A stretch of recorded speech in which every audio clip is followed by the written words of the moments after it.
Assalamualaikum warahmatullahi wabarakatuh. Selamat pagi, salam sejahtera untuk kita semua. Pada kesempatan kali ini saya perwakilan kelompok 5 yang beranggotakan pertama saya sendiri Amalia Okta, yang kedua ada Dita Bina Julianti Habeahan, ketiga Heni Marsolina Hutasoid, ada Iva Ainur Rafialita, yang kelima ada Manis Sareke, 6 Muhammad Asrori, ketujuh Nur Habipa, 8 Rilistia, dan yang terakhir ada Cindy Angeli BR Sirait. Di sini kami akan memaparkan materi tentang potensial membran dan potensial aksi. Baik, penjelasan materi akan dijelaskan oleh pemateri kedua yaitu Dita Bina Julianti Habeahan. Selamat menyimak materi dari kelompok kami. Potensial membran, yang dalam bahasa Inggris yaitu membran potensial. Lalu, potensial membran itu apa sih? Potensial membran adalah beda potensial elektrik antara dinding sebelah luar dan sebelah dalam dari suatu membran sel yang berkisar dari sekitar minus 50 hingga minus 200 mV. Tanda minus menunjukkan bahwa di dalam sel bersifat negatif dibandingkan dengan di luarnya ya. Nah, semua sel memiliki tegangan melintasi membran plasmanya, di mana tegangan ialah energi potensial listrik pemisah muatan yang berlawanan. Sitoplasma sel bermuatan negatif dibandingkan dengan fluida ekstraseluler disebabkan oleh distribusi anion dan kation pada sisi membran yang berlawanan dan yang tidak sama. Baiklah, saya akan melanjutkan materi sebelumnya yaitu pengertian potensial membran dan juga saya akan menjelaskan tentang proses yang berperan dalam potensial membran. Potensial membran disebabkan oleh perbedaan komposisi ionik dalam cairan intraseluler dan ekstraseluler. Permeabilitas selektif membran plasma yang merupakan rintangan di antara kedua cairan tersebut mempertahankan perbedaan ionik tersebut.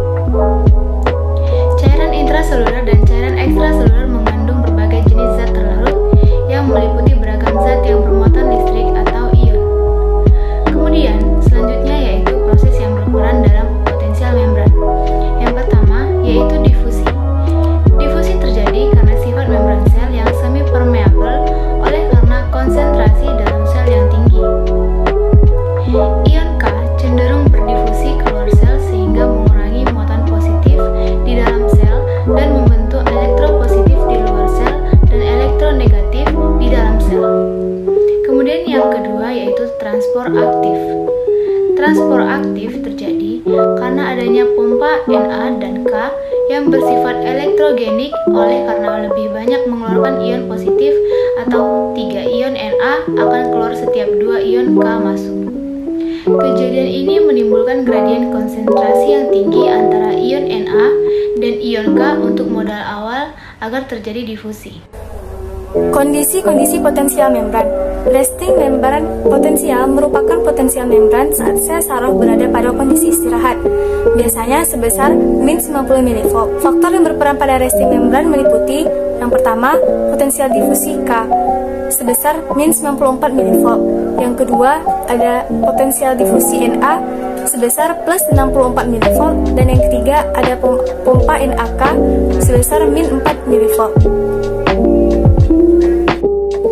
Baiklah, di sini saya akan melanjutkan tentang potensial aksi. Potensial aksi merupakan gelombang listrik tunggal yang akan ditransmisikan melalui membran sel sampai mencapai ujung akson, yang menyebabkan emisi neurotransmitter atau ion ke membran neuron postsinaptik yang di dalamnya, di mana menghasilkan potensial aksi lain yang pada akhirnya akan mengarah pada semacam tekanan atau informasi ke beberapa area tubuh.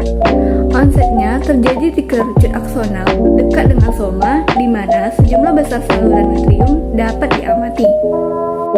Nah, potensial aksi juga merupakan suatu peristiwa yang terjadi antara neuron dalam rangka untuk mengirim pesan dari otak ke bagian-bagian tubuh yang berbeda, baik untuk tindakan sadar atau tak sadar.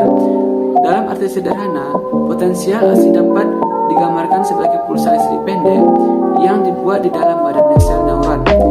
Neuron biasanya mengandung ion kalium bermuatan positif atau K+, sedangkan ion natrium atau Na+ juga bermuatan positif berada di pinggir neuron. Selama fase istirahat, neuron tidak aktif dan berisi potensial listrik 7 mV atau MV. Ini muatan negatif dikelola oleh pompa natrium kalium neuron yang membawa 2 ion K+ dalam sambil membawa 3 ion Na+ keluar dari sejumlah besar ion Na+ masuk ke neuron dan naik dan melampaui tahap potensial aksi terjadi. Pada tahap ini, neuron mengalami depolarisasi dan menjadi bermuatan positif karena pintu masuk plus ion Na. Di sini saya akan menjelaskan materi mengenai penyebab potensial aksi. Sebelumnya, kita sudah mengetahui bahwa potensial aksi adalah suatu peristiwa yang terjadi di antara neuron dalam rangka untuk mengirim pesan dari otak ke bagian-bagian tubuh yang berbeda, baik untuk tindakan tidak sadar maupun untuk tindakan sadar. Potensial aksi ditimbulkan oleh adanya sensasi yang dirasakan oleh tubuh manusia. Dan pada saat ini, kita dapat membagi sensasi menjadi dua, yaitu yang pertama ada general sense dan yang kedua ada special sense. Yang pertama, general sense, yaitu di mana reseptornya secara luas tersebar di seluruh tubuh. General sense ini sendiri dapat dibagi menjadi dua, yaitu ada somatic sense dan juga visceral sense. Somatic sense yaitu menyediakan informasi sensorik tentang tubuh dan lingkungan sekitar. Nah, yang termasuk ke dalam somatic sense adalah sentuhan, tekanan, suhu, dan juga nyeri. Selanjutnya ada visceral sense, yaitu menyediakan informasi tentang keadaan organ internal, yang utamanya nyeri dan tekanan. Selanjutnya, penyebab yang kedua adalah special sense, lebih khusus pada struktur maupun penempatan pada organ tubuh. Yang termasuk dalam special sense adalah bau, rasa, suara, cahaya, dan juga keseimbangan. Selanjutnya ada komponen potensial aksi. Pada potensial aksi, terdapat kanal-kanal yang berperan. Pada potensial aksi ini, terdapat dua kanal yang berperan, yaitu ada kanal natrium bergerbang voltase dan ada kanal kalium bergerbang voltase. Yang pertama ada kanal natrium bergerbang voltase. Kanal ini sendiri memiliki dua gerbang, yaitu ada gerbang aktivasi yang berada dekat dengan sisi luar kanal dan ada gerbang inaktivasi yang letaknya dekat dengan sisi dalam kanal. Yang pertama ada gerbang aktivasi, yaitu ketika potensial membran istirahat, potensial akan meningkat dari minus 90 mV menjadi 0 dan akhirnya mencapai suatu voltase. Biasanya voltase ini berkisar pada minus 70 dan minus 50 mV. Keadaan ini menyebabkan perubahan bentuk yang tiba-tiba pada gerbang aktivasi, yang mana akan membalikkan gerbang sepenuhnya hingga posisi terbuka yang maksimal. Nah, inilah yang disebut sebagai gerbang keadaan teraktivasi. Selanjutnya ada gerbang inaktivasi yang akan dijelaskan oleh pemateri selanjutnya.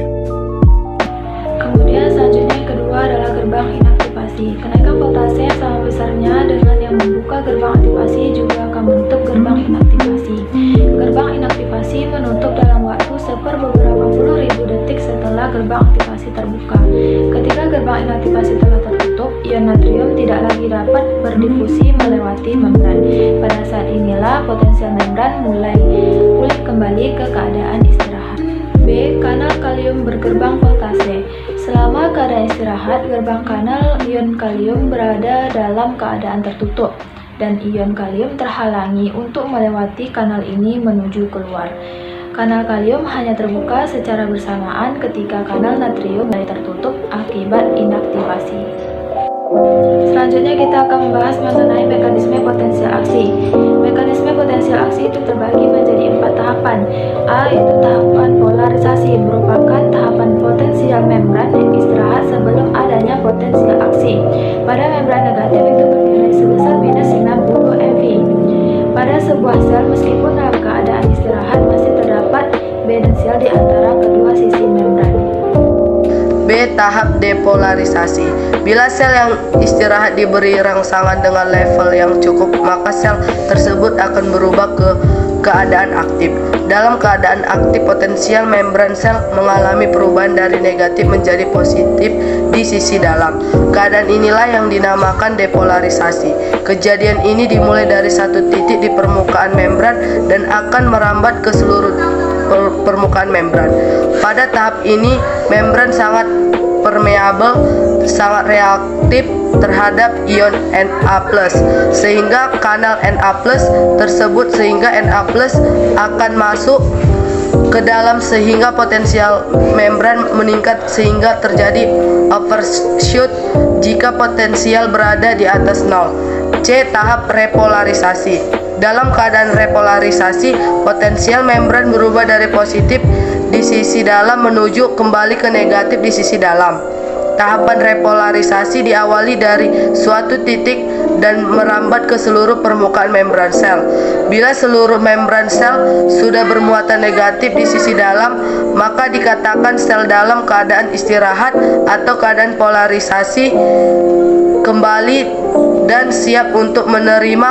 Pada tahap ini kanal Na+ mulai tertutup, kanal ion K+ terbuka dan ion K+ keluar sehingga membran potensial kembali ke fase istirahat. D. Tahap hiperpolarisasi. Jika repolarisasi berlebihan, keadaan potensial membran berada di bawah nilai normal sehingga ion Na+ dan K+ kembali pada keadaan normal dan membran sudah selesai melakukan transport zat. Sekian dari saya, terima kasih.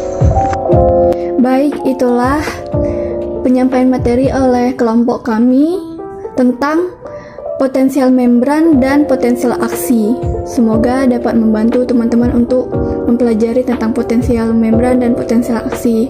Lebih dan kurang kami mohon maaf. Terima kasih. Wassalamualaikum warahmatullahi wabarakatuh.